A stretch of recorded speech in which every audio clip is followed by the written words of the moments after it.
Ya para terminar la unidad de trastornos hipertensivos del embarazo, vamos a hablar de una complicación que es el síndrome de HELP, vamos a hablar de la profilaxis y al final vamos a dar un pequeño flujograma. El síndrome de HELP es una variante de la preeclampsia severa, en el cual se produce a partir de una alteración endotelial que nos va a llevar a diferentes manifestaciones y compromisos y nos va a afectar diferentes órganos. Se puede encontrar hasta en un 20% de los embarazos complicados con preeclampsia.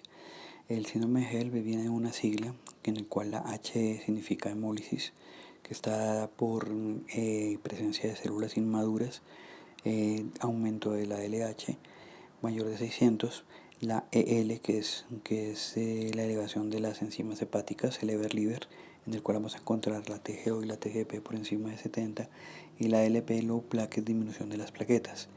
En cuanto a la trombocitopenia, se vienen utilizando diferentes esquemas para la clasificación. Está la clasificación de Martins y está la clasificación de Mississippi, en el cual toman en cuenta por debajo de 150.000 plaquetas. Sin embargo, el mayor punto de relevancia es cuando nos encontramos por debajo de 100.000. Es importante recalcar que este síndrome se puede presentar hasta en un 20% de las pacientes normotensas y sin proteinuria. En cuanto al tratamiento del síndrome de HELP, por ser una variante de la preeclampsia, también se basa en la valoración y estabilización materna. Se puede utilizar expansores de volumen como cristaloides y hay que tratar de controlar la hipertensión, así como hacer una profilaxis adecuada para que la paciente no vaya a convulsionar y se vaya a sumar una eclampsia.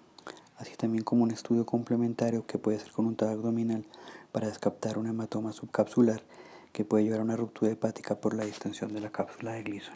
El manejo del síndrome de HELP es desembarazar, al igual que el de la preeclampsia. Sin embargo, este tipo de pacientes son pacientes aún más peligrosas, ya que pueden presentar hemorragia en cualquier parte.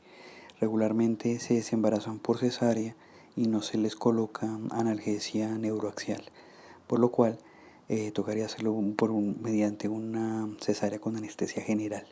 El manejo de la transfusión de plaquetas se utiliza simplemente en la UCI cuando tiene plaquetas por debajo de 20.000. En los otros casos, en algunas ocasiones se utilizaban corticoides, pero actualmente no es una de las recomendaciones que se realice para el manejo de síndrome de HELP. Este tipo de paciente requiere una vigilancia estricta. Se recomienda hacerlo en la unidad de cuidado intensivo, en el cual se van a monitorizar los laboratorios casi a diario.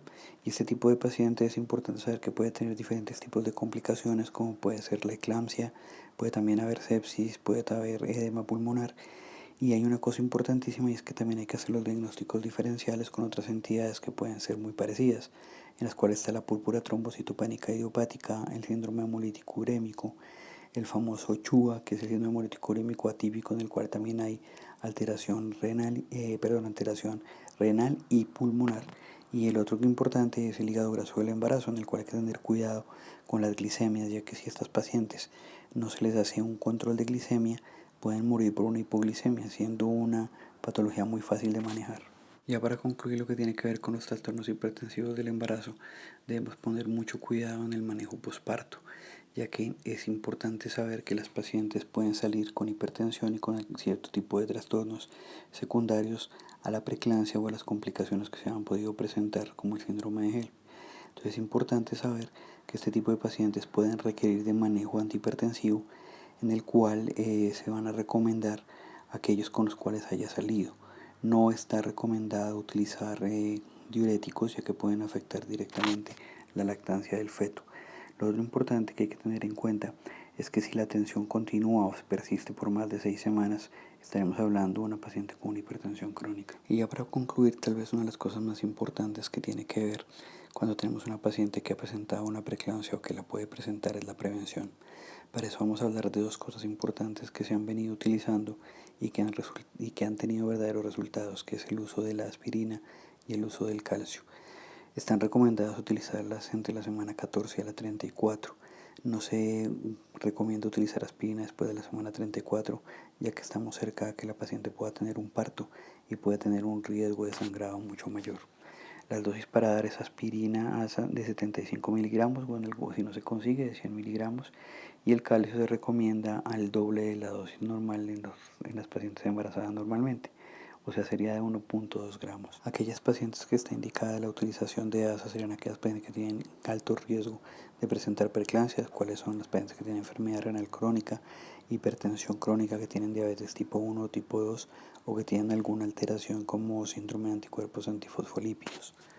Dentro de este grupo también hay que meter aquellas pacientes que tienen 2 factores de riesgo o más, los cuales serían pacientes embarazadas de más de 40 años, aquellas que han tenido antecedentes de preeclampsia, pacientes con un índice de masa corporal mayor de 35, el embarazo gemelar que también es de alto riesgo, así como los antecedentes familiares de preeclampsia o el periodo intergenésico prolongado por más de 10 años. Una manera fácil de abordar las pacientes con hipertensión y embarazo es mirar este flujograma en el cual vamos a ver que si encontramos una paciente hipertensa que tiene menos de 20 semanas debemos pensar en una hipertensión crónica, exceptuando las 3 únicas causas que pueden dar preeclampsia antes de la semana 20, las cuales ya fueron nombradas en otro módulo. Si la hipertensión da por encima de la semana 20, debemos pensar en una hipertensión inducida por el embarazo, la cual la dividimos en dos. Si tiene proteinuria, hablaremos de preeclampsia, y si no tiene proteinuria, hablaremos de una hipertensión gestacional. Y en este último flujograma vamos a examinar exactamente cómo podemos hacer el enfoque de los diagnósticos. Si tenemos una paciente con preeclampsia y no tiene criterios de severidad, va a ser una preeclampsia sin criterios de severidad. Si tiene criterios de severidad y además la paciente tiene hemólisis, plaquetopenia y elevación de las transaminasas, hablaremos de un síndrome de HELP. Y si además convulsiona, entonces hablaremos de una eclampsia. Si no convulsiona y no tiene un síndrome de HELP, quedaría como una preeclampsia con criterios de severidad.